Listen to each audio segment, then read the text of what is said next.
முதலமைச்சர் மு க ஸ்டாலினின் சிறப்பான ஆட்சியால் தமிழ்நாட்டின் பொருளாதாரம் 11.08% வளர்ச்சியடைந்துள்ளதாகவும் தமிழ்நாட்டை போல் வேறு எந்த மாநிலமும் விரைவான வளர்ச்சியை எட்டவில்லை என முன்னாள் முதலமைச்சர் ஓ பன்னீர்செல்வம் தெரிவித்துள்ளார்.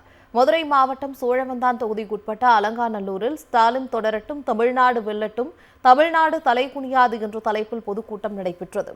இக்கூட்டத்தில் முன்னாள் முதலமைச்சர் ஓ பன்னீர்செல்வம் சிறப்புரையாற்றினார். வடக்கு மாவட்ட செயலாளரும் வணிக வரி மற்றும் பதிவுத்துறை அமைச்சருமான பி மூர்த்தி முன்னிலையில் நடைபெற்ற இந்த நிகழ்ச்சியில் முன்னாள் எம்பிக்கள் கோபாலகிருஷ்ணன், ஓ பி ரவீந்திரநாத் குமார், மாவட்ட துணை செயலாளரும் சோழவந்தான் சட்டமன்ற உறுப்பினருமான வெங்கடேசன், முசலம்பட்டி சட்டமன்ற உறுப்பினர் ஐயப்பன் மற்றும் கூட்டணி கட்சிகளின் தலைவர்கள் பலரும் பங்கேற்றனர். நிகழ்ச்சியில் உரையாற்றிய முன்னாள் முதலமைச்சர் ஓ பன்னீர்செல்வம் 5 ஆண்டு காலம் சிறப்பான ஆட்சியை நாட்டு மக்களுக்கு தந்த ஒரே முதலமைச்சர் தளபதிதான் என்று பெருமிதம் தெரிவித்துள்ளார்.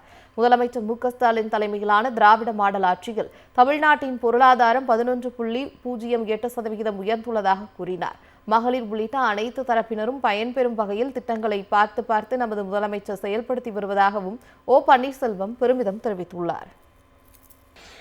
5 ஆண்டு காலம் ஒரு சிறப்பான ஆட்சியை நாட்டு மக்களுக்கு தந்த ஒரே முதலமைச்சர் நம்மளுடைய தளபதி தான் என்பதை இன்றைக்கு நாடு கண்டிருக்கிறது.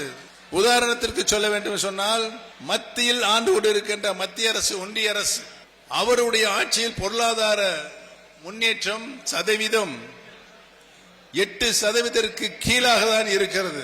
ஆனால் நம்முடைய முதலமைச்சர் அவர்கள் 5 ஆண்டு காலம் இந்த நாட்டிற்கு தியாக எண்ணத்தோடு நாடும் நாட்டு மக்களும் வளம் பெற வேண்டும் என்று சீரிய நோக்கத்தோடு ஆட்சி நடத்தியதனால் நம்முடைய தமிழ்நாட்டுடைய பொருளாதார முன்னேற்றம் 11.08% உயர்ந்திருக்கிறது என்பதை நான் இங்கு பணிவோடு தெரிவித்துக் கொள்ள கடமைப்பட்டிருக்கிறேன்.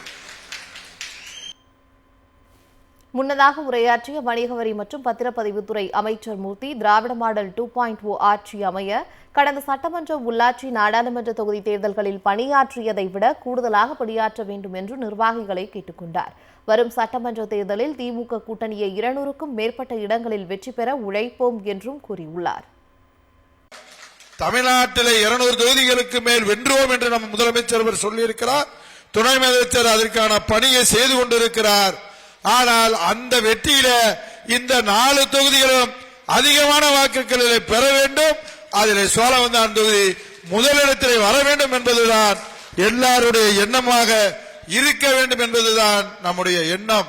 முதலமைச்சர் இருக்கக்கூடிய கட்டளையை முழுமையாக செய்து முடிக்க வேண்டும் என்று அத்தனை பொறுப்பாளருக்கும் இந்த நேரத்தில் நான் கேட்டுக்கொள்கிறேன். திராவிட முன்னேற்ற கழகத்தினுடைய தலைமையில் இருக்க அத்தனை கூட்டணி கட்சி நண்பர்களையும் உங்களோடு சேர்த்து அந்த பணியை வெற்றிகரமாக முடித்து தர வேண்டும் என்று உங்களை அன்போடு கேட்டுக்கொள்கிறேன்.